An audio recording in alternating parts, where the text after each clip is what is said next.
大家好嘛，歡迎大家再次嚟到阿 Ben 實德專業股評時間。咁啊，10月第一次同大家見面啦。咁啊，先喺度祝大家國慶同埋中秋快樂先。咁啊，亦都啦，咁啊，大家都應該幾開心㗎啦，因為10月一翻嚟見到恒生指數真係好靚仔啦，咁啊27000都上埋，咁啊變相呢一樣嘢對個投資氣氛上面啦，我相信打後啊都係一個比較正面嘅。咁但係啊正面還正面，咁去到現階段啦，我自己覺得咧開始有少少東西就要小心嘅。咁啊特別係啦，去到而家去到10月底嘅時間咧。原來都有好多重要消息要公布，要去留意喎。咁所以現階段你話個市去到呢個位咧，我自己覺得就唔好太過進取先。咁但係我只可以咁講啦，暫時個市我會以一個樂觀審慎嘅態度去做部署。咁啊點解要審慎先？咁啊審慎嘅意思咧，咁因為頭先講過，咁啊月底就有好多東西要公佈要留意。咁啊10月20號啦，就有全國嘅4中全會啦。咁啊當中唔同嘅政策上邊啦，同埋睇下有啲調整上邊啦，都可能大家要注意啦。咁啊另外啦，咁啊10月29號啦，就到呢個美國聯儲局就議息啦。咁大家都知啦，啱啱美國就減完啦。咁啊10月減唔減，大家都暫時有個 question mark。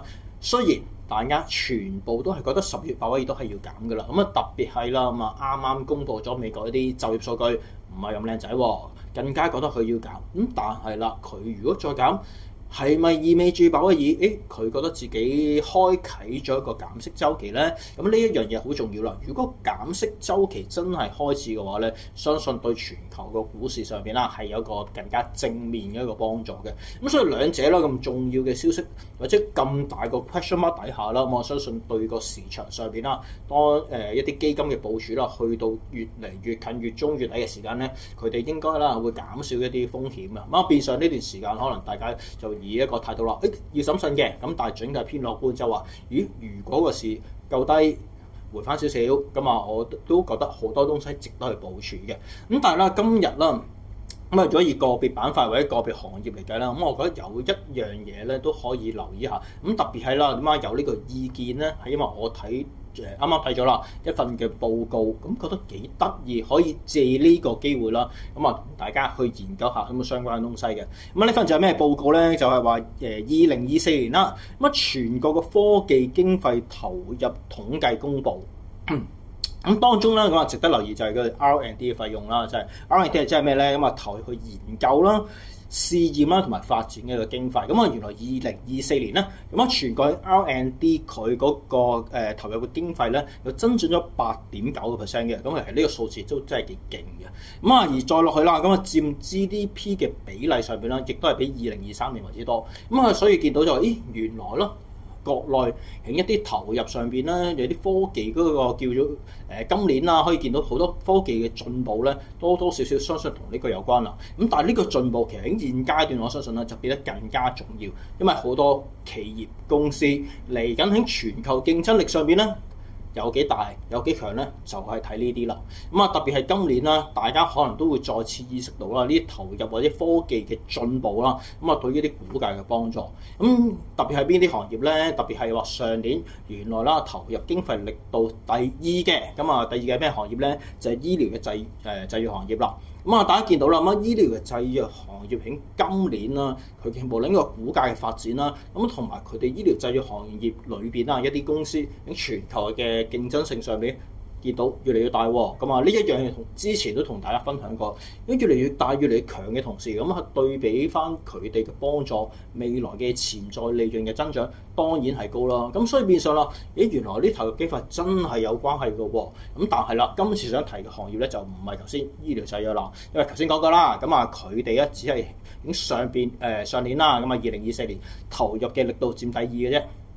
咁第一就係邊個行業咧？第一咧就係嗰個鐵路啦、船舶啦、航空同航天呢個企業啦。咁啊大家都知啦，其實今年嚟計啦，咁啊都好多東西可以留意。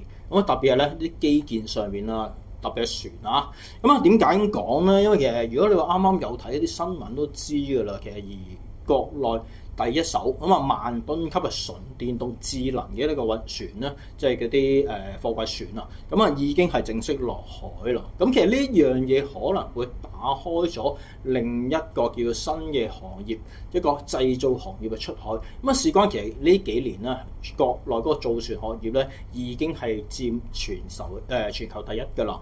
咁啊，喺個叫造船嘅能力增長嘅同時啦，咁原來越嚟越多新嘅嘢真係可以擺到落去喎。咁所以你話現階段，你話呢度相關行業繼續喺個 R&D 擺到咁多力度喺度嘅話，咁係咪即係話意味住嚟緊佢哋嘅競爭能力只會越嚟越強，甚至即係佔全世界大部分咧？